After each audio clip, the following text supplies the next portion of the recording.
Have you ever given much thought to what it would be like to age and become isolated? Not for a single instant, but every day.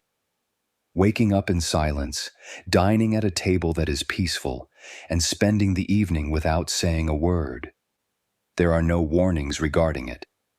And many people feel forgotten, lost, and invisible when it comes. Here's something strong, though. Being by yourself does not imply abandonment. Furthermore, it does not imply that your life is lost. Meaning that, if you know how to handle it, isolation may actually be one of your best instructors. You can be emotionally stable, physically fit, and cognitively powerful even when no one else is around by doing 4 easy yet profoundly impactful actions. These aren't sentimental catchphrases or superficial recommendations. They are lovingly shared behaviors derived from practical experience and supported by science. This movie will help you make living alone not just bearable but also beautiful, regardless of whether you're already living alone or getting ready for that phase of life. Since you are still worthy of peace, you are still worthy of a purpose. Indeed, you are still deserving of happiness. Therefore, pay close attention to the very end, because the final realization could fundamentally alter how you perceive this phase of your life. And please let me know you're here by leaving the first remark below if you're prepared to start this trip with me. Remember to subscribe, like, and share your safe haven for healing, inspiration, and aging well. First, a consistent daily schedule. The way time begins to feel different is one of the most subtle yet significant changes that occurs when you start living alone as you get older. The hours become hazy if you don't have any visits, appointments, or meals together to keep you focused throughout the day. You may find yourself forgetting if it's Monday or Thursday, eating breakfast at midday, or remaining in your pajamas till dinner. It could initially appear innocuous, almost like a respite from the stresses of the outside world. However, over time, this silent drift may gradually undermine your emotional stability and feeling of clarity. Therefore, establishing a moderate, dependable daily routine is one of the most crucial self-care practices for older individuals living alone. We're not referring about tight checklists or strict schedules. This has nothing to do with getting busier. It's about providing a solid foundation for your body and mind. Imagine it as a gentle outline that you draw around every day. Getting up at a regular time, washing your clothes, and getting ready even if no one else is there. Savoring an authentic breakfast. Taking a breath of fresh air outside. Consciously preparing dinner and going to bed at a time that respects your sleep schedule. The consistency of these basic rituals, rather than their impressiveness, makes them anchors. This regularity provides structure to your brain, which lowers tension, enhances sleep, and even helps with digestion and mental clarity. This is frequently referred to as rhythmic anchoring by psychologists. The notion that regularity is ingrained in human nature and becomes increasingly more crucial as we age. I'll tell you a story. After her sister went into assisted living, Marjorie, 76, who had spent the majority of her adult life living with her sister, found herself living alone. She felt the wash of quiet. She told me that she started missing meals, sleeping at strange hours, and felt disoriented in her own house. Then she made a little choice one morning. Every morning at 8, she would turn on her favorite jazz record and open the blinds. That small deed served as her springboard. She soon added a leisurely stroll in her garden and a cup of tea. She eventually discovered that she looked forward to these times because they were hers, not because they were spectacular. In that sense, routine is more than just self-control. Regaining your sense of time and purpose is the goal. It creates a divine rhythm out of emptiness. It's simple to assume that structure is reserved for those with children or careers when you live alone. In actuality, though, it can be much more significant when you're alone, because your inner world needs something to rely on when there are no external pressures. Therefore, take this into consideration if your days seem to be melting together or if your energy seems disorganized. If you gave your day a beginning, middle, and end, How would that look? For you, not for someone else. Because the silent regimen you establish may end up being the most effective medication you were unaware you required. The second is soft motion. Stillness is one of the most subtle changes that can infiltrate our everyday lives as we age and start spending more time alone. It's the kind that slowly drains us, not the calm sort. After waking up, you lean back in a chair, go to the kitchen, and then go back to your seat. Days come after hours. Your body soon begins to pay the price. Your back becomes tense. Your joints are complaining. It gets unsteady. And after a while, even basic motions become burdensome. Here's the good news, though. It's not necessary to have a gym membership to stay active, a lengthy exercise regimen or specialized gear. Intention and tiny, regular activities that remind your body that it still matters are what it does require. Muscles and bones are only one aspect of movement. Everything is impacted. Your mood, your memory, your vitality, and your sleep. According to studies, even a small amount of movement, just a few minutes each day, can enhance brain function, prevent cognitive decline, and lower the risk of depression. Furthermore, that isn't a theory. Elderly people sense it in their bones. Let's use Harold, a 79-year-old man who has been active throughout his career as a school janitor, as an example. However, he discovered that he was sitting more and accomplishing less after retiring and losing his spouse. He stated, "I didn't feel fatigued, but I didn't feel anything at all." His legs began to hurt as he climbed stairs, and his days blended together. Then one morning he made the decision to take a single walk down his driveway. He did it twice the next day. He added a walk around his block after a week. Although these walks didn't immediately transform his life, they provided him with structure, a cause to put on his shoes, a little exposure to sunlight, and a sense of accomplishment. Harold later said, "It reminded me I'm still living, not just existing. Simple movements make a difference. Stretch your arms while waiting for the kettle to boil. Rise and sit from your chair 10 times.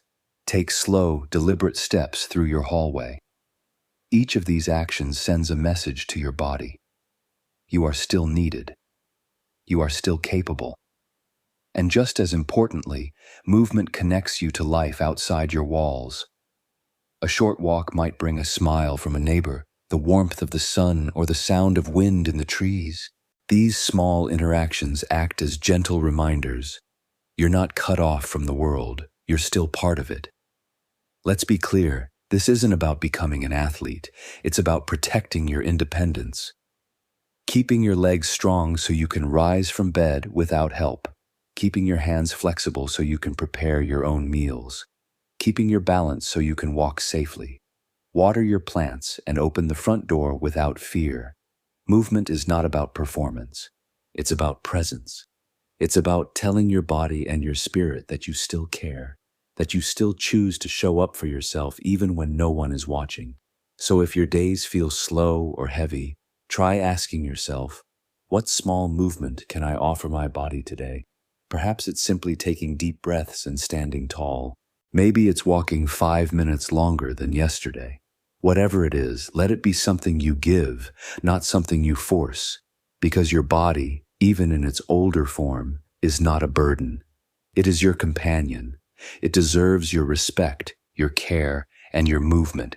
If you're still with me and this message speaks to you, please comment the number 2 below to let me know you're here. And if you haven't done so already, please like, share, and subscribe to my channel. Your support helps us continue creating thoughtful content to keep you informed, inspired, and moving one gentle step at a time. Number 3, meaningful connection. As the years go by and life becomes quieter, especially when living alone, silence starts to settle in, not just around you, but within you. Some days that quiet feels peaceful. Other days it weighs heavily on your chest. You might go hours, maybe even days, without hearing your own name spoken out loud. And while independence is something many older adults value deeply, even the strongest spirit can begin to ache under the slow erosion of too much isolation. But here's something important. Staying socially connected doesn't require large gatherings, loud conversations, or a long list of friends. It's not about being the center of attention or joining a group if that's not your style. Connection, real connection, can come in the smallest, most ordinary ways. It might be a brief chat with the postal worker, a 5-minute phone call to an old friend, a kind word to the woman who bags your groceries. These tiny exchanges might seem unimportant, but they carry powerful emotional weight. They remind you that you're still seen, still heard, still a part of the world. And science agrees.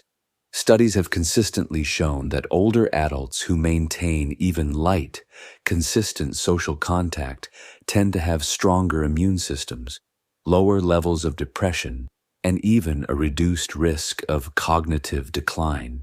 Human beings are wired for connection, and that need doesn't fade with age. In fact, it becomes more essential. Let me share a story with you. Joan is 80 years old and has lived in the same small apartment building for over 30 years. After her husband passed away and her daughter moved across the country, Joan found herself retreating more and more into silence. She rarely left her home, often watching television just for the background noise. Then one morning, while watering her plants in the hallway, she noticed her new neighbor struggling with grocery bags. Without much thought, she offered to help. That led to a short conversation. The next week they met again in the hallway and ended up having coffee. Now, every Thursday afternoon, Joan and her neighbor sit by the window, sip tea, and simply talk. Nothing fancy. But for Joan, it brought light back into her week. She said, "It's not about the conversation. Knowing that someone is happy to see you is what matters. Meaningful connections don't have to be spectacular. Your social life doesn't need to be reinvented. All you have to do is create space for brief, consistent human interaction." These instances act as prompts. You are important. Something more than yourself is a part of you. Furthermore, communication isn't the only means to interact. It may also indicate a common goal. Volunteering, mentoring, or just being there for someone else brings a sense of joy to many older folks. Offering a listening ear to someone who needs to talk, folding programs at a community center, or reading to kids at the local library. You reestablish a connection with others and a part of yourself that still longs to contribute when you give of your time or wisdom. Therefore, give the person you've been wanting to contact a call. Approach a neighbor you typically wave at from a distance and inquire about their day. At first, it could feel strange, particularly if you've grown accustomed to being alone. However, don't let the discomfort to deter you, because eradicating loneliness isn't the goal of real relationship. Making sure that loneliness never turns into emptiness is the goal. Your entire week can be changed by just one kind deed, one discussion, or one cup of tea. That intimacy is something you deserve. You are worthy of feeling appreciated. You are worthy of being remembered in someone's day as well as in their memories. The fourth is a personal goal. In old age, there is a subtle danger that is frequently overlooked. It is unseen, not because it is dramatic. It doesn't yell or call for notice. It infiltrates quietly, and it goes beyond physical slowness or loneliness. It's the slow loss of a feeling of direction. The phone stops ringing and fewer people rely on you after the job is over. It's simple to start doubting your role in the world. Days might become jumbled. There is a truth that must be heard, particularly in this stage of life, yet time feels heavier and the silence, which can be serene at times, begins to reverberate with the question, "What am I here for now?" There is no end to purpose. When your paycheck quits coming in, it doesn't retire. When the children grow up and the house becomes silent, it doesn't go away. Simply put, purpose changes, and one of the most beneficial things you can do for yourself is to learn to detect its changed shape. You don't require praise from others or a big mission. Something that is very important to you is your own purpose. It can be tiny, unnoticed, and strong all at once. Herbs sprouting on your windowsill, perhaps. Every morning, write a few sentences in a journal, making a daily phone call to see how things are going. preserving memories to help your grandkids understand their origins, repairing a damaged lamp, supplying the birds with food. Your days have rhythm because of these occasions. They give your heart a reason to feel satisfied and your mind a motivation to remain active. What gets you out of bed is purpose. Something inside of you wants to, not because you have to. I'll tell you a story. In a little seaside village, Lorraine, a 77-year-old retired nurse, lives alone. Lorraine suffered from a sense of alienation following the death of her spouse and the relocation of her best friend to a different state. She claimed that although I wasn't really depressed, I felt as though I was floating. She discovered her old sewing gear one day while organizing a drawer. The following morning, she repaired a pair of deteriorated gloves. She fixed a neighbor's tote bag the following day. As soon as word spread, she began fixing clothing for locals. Just repairing a tear here and reattaching a button there, nothing spectacular. No one was charged by Lorraine. It wasn't for attention that she did it. She did it because it gave her a sense of purpose once more. She had something to anticipate as a result. I came to the realization that I don't have to be needed by everyone, she remarked. It's sufficient to know that someone is a bit warmer today as a result of my fixing their coat. Having a purpose, no matter how tiny, has long been associated with improved mental well-being, lower levels of stress, and even longer lifespans, according to psychologists. This is due to the fact that the human spirit is not intended to wander. It was intended to go forward, and its purpose makes it much more lovely. There is a unique quality to living alone, the liberty to uncover your true priorities. No one expects you to live up to their standards. You don't need an explanation to explore, attempt, create, and enjoy. Perhaps you've always wanted to read every book written by a particular author or learn how to play the piano. Perhaps you wish to paint a sunset, prepare a new dish, or compile old pictures into a narrative. Now is your moment. Your life doesn't have to feel empty even if you live alone. Finding anything that makes you feel good about yourself, no matter how small, turns your loneliness into power. It becomes your silent mooring and your motivation to get up. So, if you're feeling silent today, think of what you can start. Develop, fix, distribute, or produce tomorrow. Nor for admiration, nor for anybody else, but only for you, your tranquility, and your position in the world. To let me know you're with me, please leave a remark at number 4 below if you're still here and my message speaks to you. Additionally, please take a moment to like, share, and subscribe to my channel if you haven't already. We can keep producing meaningful content to let you know you are not forgotten thanks to your support. Your life still has meaning, and you are still important. In your older years, living alone can subtly change your life. The days are longer, the rooms are quieter, and occasionally the silence feels heavier than it should. However, what if this chapter marked the start of something that had been rediscovered rather than the conclusion of something? Because you have tools within of you even if you don't have other people on your side. A consistent schedule that provides structure to your day. Motion that serves as a reminder to your body that it is still required. You feel noticed when you connect, even in tiny amounts. And a goal, no matter how modest, that infuses each morning with color. These are not idealistic goals, they are vital. When everything else seems to be drifting, they are the soft anchors that hold you anchored. They keep you at peace. They provide mental nourishment. They maintain the vitality and life of your inner spirit. Perhaps you felt something after seeing today's video. Let me be clear, you matter. Perhaps you can relate to the solitude in your own house or the silent pain of wondering, does any of this still matter? Furthermore, you're still able to develop, give, and select meaning regardless of your age or situation. Which of the 4 gentle practices we discussed most resonated with you then? Which of them seems like a modest, sincere action you could do first thing tomorrow? Type the number of the tip that most resonated with you in the comment section below. Someone else who shares your sentiments might find inspiration in your narrative. We would love to know if anything was helpful to you today. Additionally, if this message resonated with you, please subscribe to our channel, like, and share it. You have no idea how much your support means. It enables us to keep producing meaningful content for those who are bravely and gracefully navigating later stages of life. I appreciate you being here. With more knowledge, more consideration, and more strategies to support you in living life to the fullest at any age, we'll see you in the next video.